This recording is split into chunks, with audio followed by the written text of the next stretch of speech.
छात्र नहीं आतंकी थे, मुर्शिदाबाद हिंसा पर चौंकाने वाला खुलासा। वक्फ विरोध की आड़ में खौफनाक साजिश। बांग्लादेशी घुसपैठियों का नेटवर्क बेनकाब। वक्फ कानून सिर्फ बहाना था, असल मकसद बंगाल में बवाल मचाना था। क्या पश्चिम बंगाल के मुर्शिदाबाद में हुई हिंसा के पीछे पाकिस्तानी खुफिया एजेंसी ISI और बांग्लादेशी आतंकी समूह का हाथ था?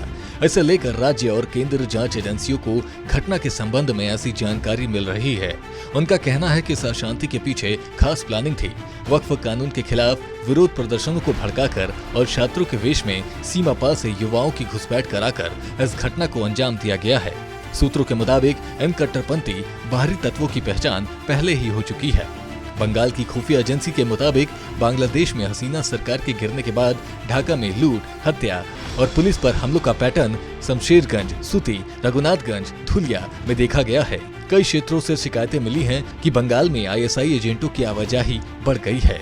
खबर है कि सीमावर्ती क्षेत्रों में राष्ट्रीय विरोधी ताकतें ट्रेनिंग दे रही हैं। उनकी ट्रेनिंग को अशांति फैलाने वाले युवाओं का समर्थन हासिल है। सवाल ये है कि ये कौन लोग हैं, जिसका जवाब है आतंकी संगठन ABT की ओर से संचालित अवैध या खारिजी मदरसों का प्रोडक्ट। इनमें से अधिकांश 18 साल से कम उम्र के हैं। उन्हें बताया गया है कि वक्फ संशोधन अधिनियम अल्पसंख्यकों के लिए कितना हानिकारक है। इस टूल का इस्तेमाल भारत और बंगाल की आंतरिक स्थिति को बिगाड़ने की योजना में किया गया है। राज्य खुफिया एजेंसियों के सूत्रों का कहना है कि ऐसे सैकड़ों युवाओं को महीनों तक दिमाग में बैठाकर बांग्लादेश से बंगाल में तस्करी करके लाया गया है। उन्होंने ठिकानों के लिए मुर्शिदाबाद सीमा पर कुछ खारिजी मदरसों को चुना है। सूत्रों के मुताबिक इनमें 20 मौलवी हैं। बड़े पैमाने पर अराजकता फैलाने की योजना थी। सूती की नजदीकी सीमा का इस्तेमाल घुसपैठ के लिए किया गया है। हालांकि सवाल यह उठता है कि इतने सारे बांग्लादेशी कैसे घुस आए और सीमा सुरक्षा बल को पता नहीं चल पाया। इन्होंने हिंसा फैलाने के लिए फरक्का, शमशेरगंज, धुलिया, लालगोला इलाके को चुना। कुछ अधिकृत मदरसों में चरणबद्ध बैठकें और योजनाएं बनाई गईं, जिसमें तय किया गया कि पुलिस को निशाना बनाया जाना चाहिए।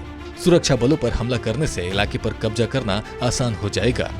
क्या इसके पीछे ISI और बांग्लादेशी आतंकी समूह है? इसको लेकर खुफिया एजेंसियों के हाथ सुराग लग गए हैं। हमले को लेकर योजना बनाई गई थी कि पुलिस को चारों तरफ से घेर लिया जाए ताकि उनके पास भागने का कोई रास्ता न हो। यह देखा जाए कि हमलावरों की संख्या हमेशा पुलिस बल से अधिक हो। उस ब्लूप्रिंट की तरह जंगीपुर अनुमंडल के रघुनाथगंज में हमला हुआ।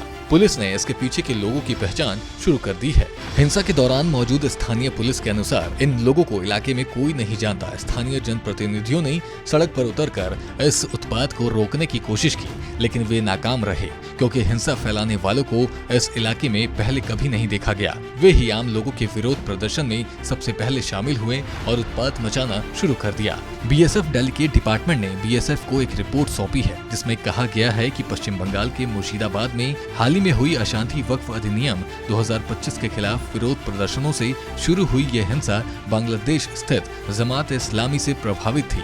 BSF का मानना है कि ये प्रदर्शन खुद से नहीं किया गया था, बल्कि बाहरी तत्वों की ओर से भड़काया गया था। यह हिंसा जमात उल मुजाहिदीन बांग्लादेश और अंसार उल्लाह बांग्ला टीम जैसे चरमपंथी संगठनों के क्षेत्र में सक्रिय होने के बारे में पिछले अलर्ट से ही मेल खाती है। ऐसे में आपका इस पूरी खबर पर क्या कुछ कहना है, हमें कमेंट कर जरूर बताएं और देखते रहें सूर्य समाचार।